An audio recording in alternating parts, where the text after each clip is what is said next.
Olá, bom dia a todos. Deus nos abençoe. Como é bom amanhecer na sua companhia e juntos refletirmos sobre o que dizem as Sagradas Escrituras. Nesse nosso espaço, Meu Tempo com Deus. Hoje nós refletiremos sobre os versos 6 e 7 do capítulo 5 do segundo livro dos Reis de Israel e que assim nos diz: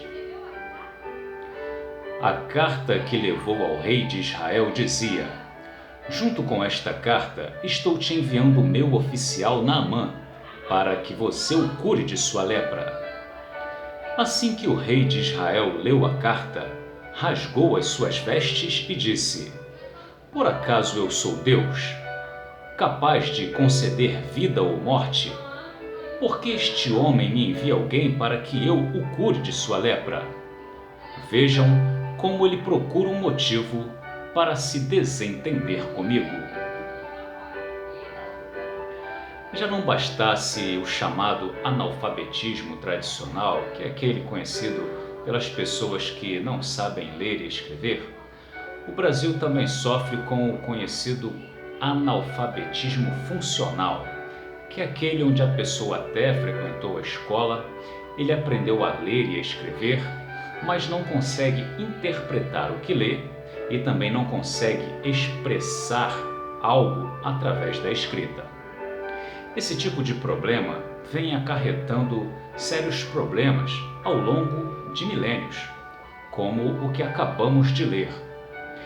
O fato narrado se trata da cura de Naamã, um texto bem conhecido da Bíblia, onde uma menina feita refém pelo povo sírio, tirando ela do meio do seu povo israelita, ao servir na casa de Naamã, o então oficial do rei da Síria, comentou com a sua senhora, a esposa de Naamã, o qual se encontrava enfermo de lepra.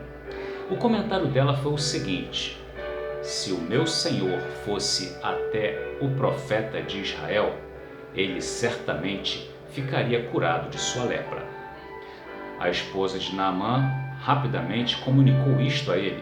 Ele então comunicou ao seu rei, e o seu rei o enviou até o rei de Israel com a carta que acabei de ler para vocês, e também levou ouro, prata e vestes preciosas. Ao ouvir isso e ao invés de se alegrar com a oportunidade, a ocasião, a possibilidade de criar uma aliança militar com o povo que até então vinha tratando com violência o povo de Israel, o seu rei rapidamente cometeu um ato que seria vergonhoso nos dias atuais, que naquela ocasião era cultural: rasgar as suas vestes em forma de desespero, protesto, questionando se ele era Deus para poder conceder vida ou morte e curar o oficial do rei de um outro império. Bom, vale lembrar que um rei tem em suas mãos o poder e o domínio de toda uma nação, e ele poderia emitir rapidamente ordens a todos os médicos, curandeiros e profetas de suas terras para que dessem a cura a Naamã. Não era ele o responsável diretamente pela cura, e sim a autoridade maior da nação a quem aquele oficial de um exército inimigo deveria se dirigir. E o que deveria fazer esse Israel era só isso: procurar alguém para resolver o problema de Naamã.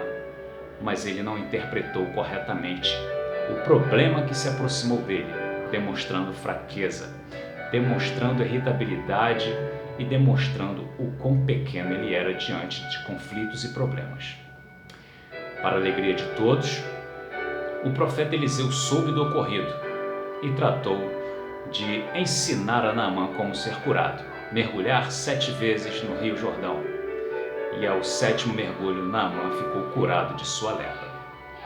Aprendemos com isto que textos devem ser lidos e relidos quantas vezes forem necessários até que se entenda. Como ao ler a Bíblia, respeite vírgulas e pontos e você certamente entenderá as mensagens que ela tem para você. Eu estarei fazendo uma breve oração, te convido onde estiver a fechar seus olhos, curvar sua cabeça ou me acompanhar em pensamento. Pai, nós te agradecemos por tua palavra, te pedimos perdão pelos erros e falhas e te suplicamos misericórdia. Guarda-nos no decorrer de todo este dia. É o que te pedimos e te agradecemos no nome de Jesus. Queridos, tenham todos um excelente dia. Eu te aguardo aqui amanhã, se Deus nos permitir, no nosso próximo encontro Meu Tempo com Deus. Forte abraço. Tchau, tchau.